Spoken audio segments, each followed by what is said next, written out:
Universe ఛానల్కు స్వాగతం. భారత మహాకావ్యం మహాభారతంలో అనేక మంది మహావీరులు ఉన్నారు. కానీ వారిలో ఒకరు మాత్రం ప్రత్యేకం.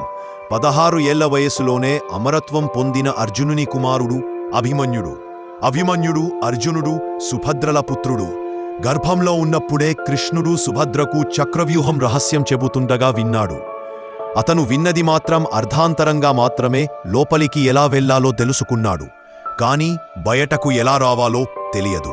ఈ చిన్న లోటు అతని జీవితాన్ని శాశ్వతంగా మార్చింది. చిన్న వయసులోనే అభిమన్యుడు అద్భుత ప్రతిభ చూపాడు. ధనుర్విద్యలో, ఖడ్గంలో, గదాయుద్ధంలో ప్రతి ఒక్కరినీ మించిపోయాడు. అర్జునుడు కృష్ణుడు ఇచ్చిన శిక్షణతో మహాయోధుడిగా ఎదిగాడు. అభిమన్యుడు విరాట్రాజు కుమార్తె ఉత్తరను వివాహం చేసుకున్నాడు. తరువాత వారి కుమారుడు పరీక్షితుడు పాండవ వంశాన్ని నిలబెట్టాడు. కురుక్షేత్ర యుద్ధం 13వ రోజు.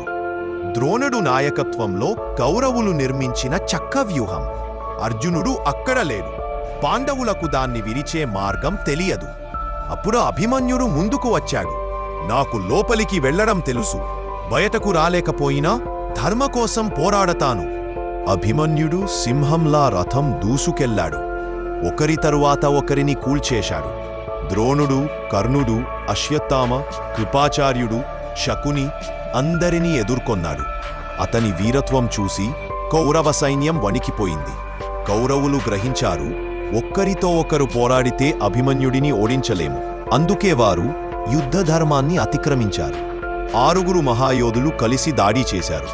కర్ణుడు వెనక నుండి ధనుస్సు విరిచాడు. రథాన్ని ధ్వంసం చేశారు. అభిమన్యుడు ఖడ్గం పట్టాడు.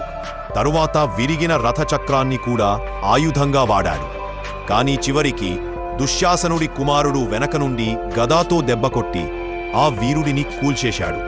అభిమన్యుడు వీరమరణం పొందాడు. ఆ వార్త విని పాండవులు కన్నీరు పెట్టుకున్నారు.